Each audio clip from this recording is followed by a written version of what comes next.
Okay, I want you to picture someone. We're in the Montana snow, late 1800s, and you see this 6-foot-tall woman. She's drinking whiskey with the men in a saloon, smoking a cigar. And to make that image even more, striking, she's wearing a heavy apron. Right, but over a nun's habit. But the detail that really matters is what's under that apron. She has a .38 Smith & Wesson strapped to her body. That's Mary Fields. Better known as Stagecoach Mary. And she is, undeniably one of the toughest figures of the American West.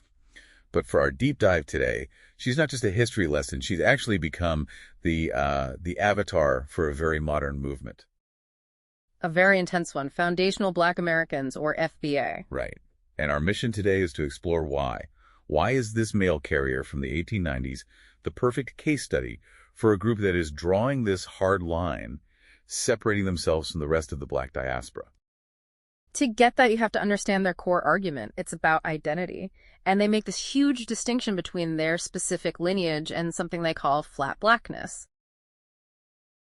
And flat blackness, as a term, is really a critique of, modern DEI. These corporate diversity frameworks that tend to put a check in the same black box for everyone. So it doesn't matter if you're a recent immigrant from Nigeria or Haiti, or if your family has been here for centuries. Exactly. The FBA movement is for the roughly 43 million descendants of freedmen, those who were enslaved right here within U.S. borders. They argue this flat view causes a kind of ethnocide, a cultural erasure. The logic being that recent immigrants arrive with their culture, their flags, their identity intact. They didn't go through the specific 400-year grinder of American chattel slavery and Jim Crow. So when it comes to things like reparations, they feel that grouping everyone together just dilutes the claim of the people who, actually built the country's wealth. Right. It's not an immigrant story. They don't see themselves as an immigrant group asking to be included. No, they see themselves as the foundational builders of this country's democracy, its infrastructure. Which brings us right back to Mary Fields. If you need a receipt for building the infrastructure, she is it. She's the perfect archetype. Born in Slave, Tennessee around 1832, emancipated in 1865. But she didn't just go into domestic service like most women in her position. No, she went rogue. She worked on Mississippi riverboats, then moved out west to work for Ursuline nuns. And she wasn't just, quietly praying with them. She managed the grounds. And she was apparently terrifyingly good at it. There's that famous quote.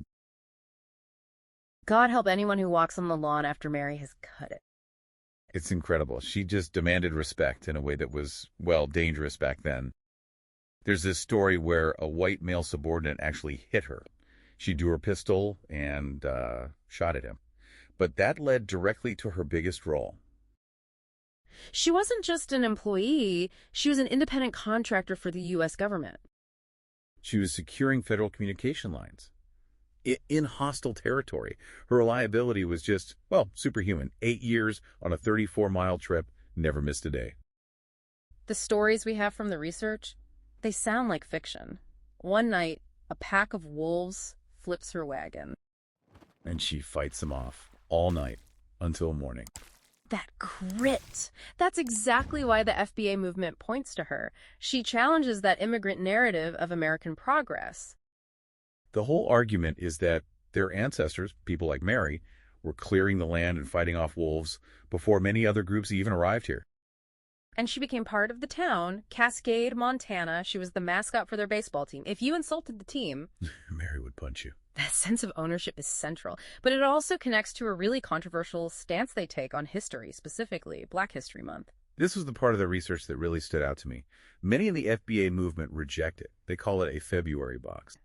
They see it as making their history a supplement to the American story instead of what they believe it is, the core engine of it.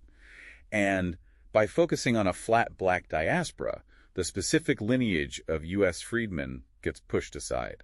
So reclaiming figures like Mary Fields isn't just about pride, it's a political strategy. It's about securing a specific census delineation, separating their data from Black immigrants to show these huge wealth disparities.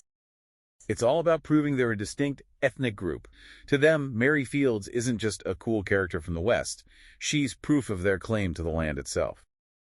And that takes us to maybe the most provocative idea in all this research. They call it the 10,000-year perspective. This is the claim that their lineage goes back even further, that it intermingles with indigenous tribes and predates 1619. But it completely challenges the question of who gets to call themselves a native of the United States.